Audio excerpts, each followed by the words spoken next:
कहाँ गए वो हड़ताल, कहाँ गए वो कैलेंडर्स जो निकलते थे। 1 महीने के बाद 20 दिन यहाँ हड़ताल रहती थी। कहाँ गई वो क्रॉस फायरिंग्स जिसमें हमारे नौजवान मरते थे।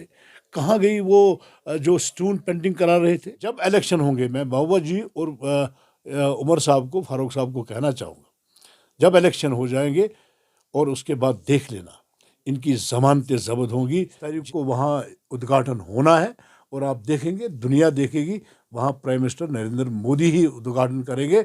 जिसको वहाँ आना होगा वो आए, जिसको नहीं आना होगा मत आए।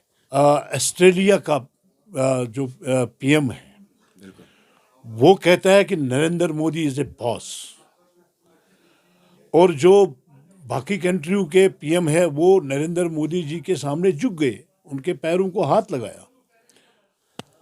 अस्सलाम वालेकुम नाजरीन, आप देख रहे हो प्राइम पोस्ट। मैं हूं आपका मेज़बान तौसीफ रियातर और मेरे साथ खास बातचीत करने के लिए मौजूद है सोफी यूसुफ साहब, जो कि वाइस प्रेसिडेंट है भारतीय जनता पार्टी। और आपको बता दूं कि 28 मई को पार्लियामेंट की नया जो हाउस बना हुआ, इनॉग्रेशन सेरेमनी है। और G20 जिस तरह से मुकम्मल हुआ, 3 दिन का विजिट जो G20 फॉरेन डेलीगेट्स यहाँ पे आए थे, उस हवाले से भी बात होगी। तरह से G20 का यहाँ पे इजलास हुआ, किस तरह से आप इसको देखते हो?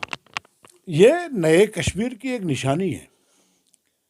जो पिछले 70 साल में नहीं हुआ, वो नरेंद्र मोदी जी के देश के प्रधानमंत्री ने करके दिखाया। आपको जानकारी होनी चाहिए, यहाँ G20 चल रहा था और बाहर G7 चल रहा था।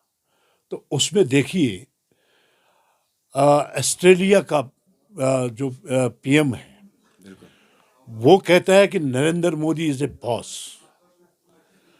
और जो बाकी कंट्रियों के पीएम है वो नरेंद्र मोदी जी के सामने झुक गए, उनके पैरों को हाथ लगाया। और इसका मतलब ये है कि भारत ताकतवर हो रहा है।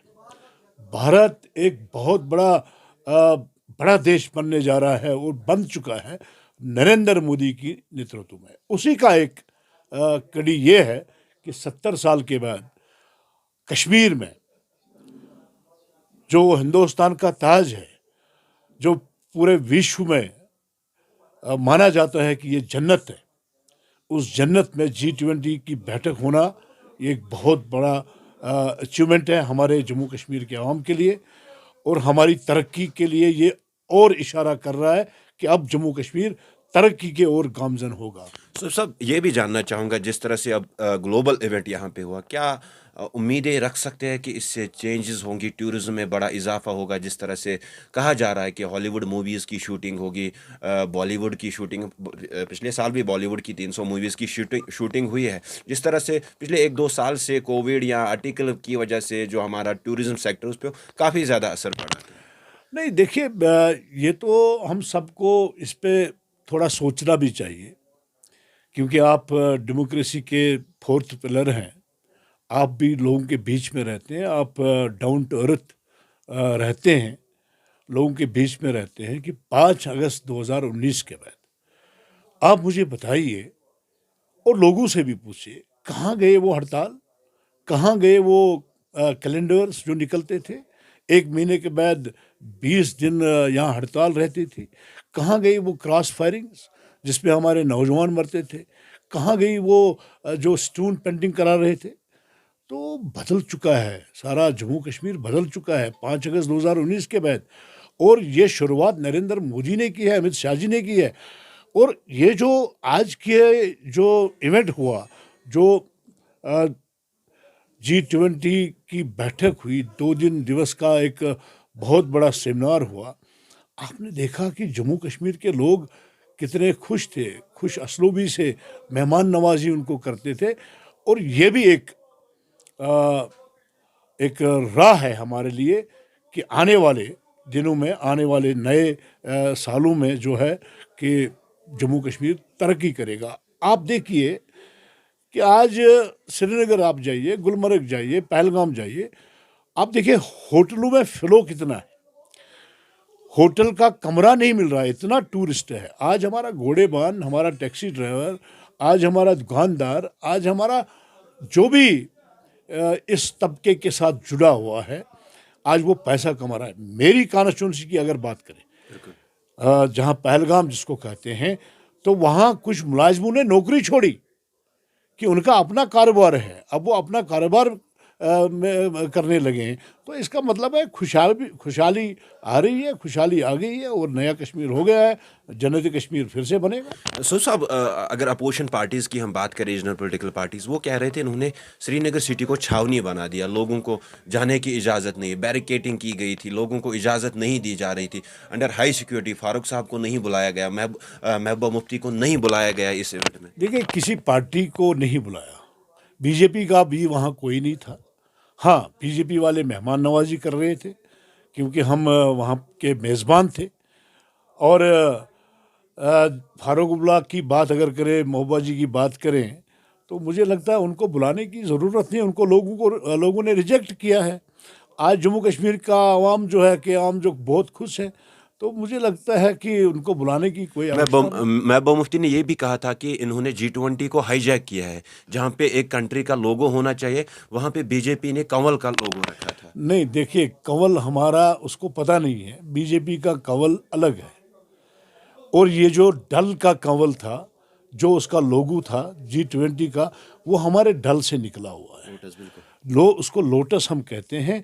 वो पूरे विश्व में मशहूर है क्योंकि उनको डल लेक में ये इवेंट करना था, तो इसीलिए उस फूल को, उस पे लोटस को लगा लिया ताकि पूरे विश्व को पता चले कि उस झील डल में ये जा रहे हैं, जो कश्मीर का एक ऐतिहासिक झील डल है। उसी की निशानी अगर उनका लोगो रह गया, तो इसमें महबूबा जी को ऐतराज़ क्यों है? जी, लगातार महबूबा मुफ्ती ये कह रहे हैं कि अगर यहाँ पे सिचुएशन अच्छी है तो इलेक्शन क्यों नहीं होते हैं। अब लोग भी ये कहते हैं कि जो इवेंट हुआ, क्या वो इंफ्रास्ट्रक्चर हमारे पास है जिससे फॉरेन टूरिस्ट यहाँ पे आए। देखिए, जो पहला सवाल आपका है कि महबूबा जी कहती हैं, बाकी लोग कहते हैं, रीजनल पार्टियां कहती हैं कि इलेक्शन क्यों नहीं हो रहे हैं। उनके पास अब कोई मुद्दा नहीं है, इलेक्शन के सिवा उनके पास कोई मुद्दा नहीं है। क्योंकि पहले वो दफ़ा 370 की आड़ में बहुत सारी सियासत करते थे, अब वो ख़त्म हो चुका है। अब वो कहते हैं जी, लोगों को बेवकूफ़ बनाते हैं कि इलेक्शन क्यों नहीं हो रहे। देखिए, भारतीय जनता पार्टी के ऊपर इल्ज़ाम लगाना ये गलत बात है। भारतीय जनता पार्टी एक पार्टी है, हम एक पार्टी है। तो chief election commissioner of India का काम है, जब वो चाहे इलेक्शन करेगा, तो भारतीय जनता पार्टी का कार्यकर्ता तैयार है। तो मुझे लगता है कि मैं भी चाहता हूँ, आपकी वसादत से मैं कहना चाहूँगा कि जम्मू कश्मीर के लोग पॉलिटिकल सेटअप के बगैर अधूरे हैं। हम भी चाहते हैं इलेक्शन हो जाए, और जब इलेक्शन होंगे, मैं महबूबा जी और उमर साहब को, फारूक साहब को कहना चाहूँगा, जब इलेक्शन हो जाएंगे और उसके बाद देख लेना, इनकी ज़मानतें ज़ब्त होंगी। जितना भी नरेंद्र मोदी ने यहाँ काम किया है, जितना जम्मू कश्मीर के आवाम के लिए नरेंद्र मोदी ने काम किए, भारतीय जनता पार्टी ने काम किए, इस बार भारतीय जनता पार्टी की सरकार बनेगी और chief minister Bharatiya Janata party. जो इंफ्रास्ट्रक्चर की मैंने जिक्र की, G20 अब तो हुआ, क्योंकि जिस तरह से फॉरेन डेलीगेट्स ने तारीफ़ें भी की है, खूबसूरत कश्मीर है, यहाँ पे आना चाहिए लोगों। क्या हमारे पास वो इंफ्रास्ट्रक्चर है जिस स्मार्ट सिटी के अंदर हमें डेवलपमेंट हुई है? क्या वो इंफ्रास्ट्रक्चर है जिससे फॉरेन टूरिस्ट्स श्रीनगर में रुकेंगे? बिल्कुल, अभी आप देखेंगे कि अभी नितिन गडकरी जी का मैं सुबह इंटरव्यू सुन रहा था, गुलिस्तान न्यूज़ पे चल रहा था। उसने कहा कि 16 टनलें हम तैयार कर रहे हैं, हम जोजिला बना रहे हैं, बहुत सारा जो है। आज इतना इंफ्रास्ट्रक्चर हमारे पास है कि जितना भी टूरिस्ट आए, जितना भी फ्लो बढ़े, तो उसमें हमारे लोगों को ही फ़ायदा मिलेगा। और आज जम्मू कश्मीर में मुझे लगता है कि पूरे विश्व में एक बात चली है कि 5 अगस्त 2019 के बाद वहाँ पे जगह खुली है, मौसम साफ़ है, जन्नत का एक नज़ारा है।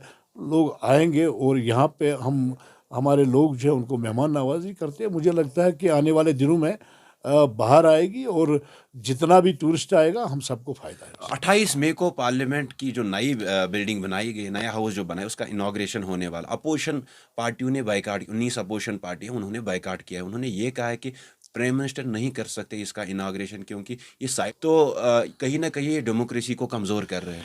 नहीं, मैं उनको 83 को याद दिलाना चाहूँगा ना। 1983 में राजीव गांधी जी ने एक वहाँ पे इनाग्रेट किया था, उस वक्त भी हमारे प्रेसिडेंट थे, नेशनल प्रेसिडेंट जो हमारे थे, तो राजीव गांधी उस वक्त देश के प्रधानमंत्री थे। आज अगर हमारे प्रधानमंत्री कर रहे हैं तो मुझे लगता है कि ये अपोजिशन की एक बौखलाहट है। वो बाइकाट करें तो नरेंद्र मोदी जी को कोई फ़र्क नहीं पड़ता है। 28 तारीख को वहाँ उद्घाटन होना है और आप देखेंगे, दुनिया देखेगी, वहाँ प्राइम मिनिस्टर नरेंद्र मोदी ही उद्घाटन करेंगे। जिसको वहाँ आना होगा वो आए, जिसको नहीं आना होगा मत आए।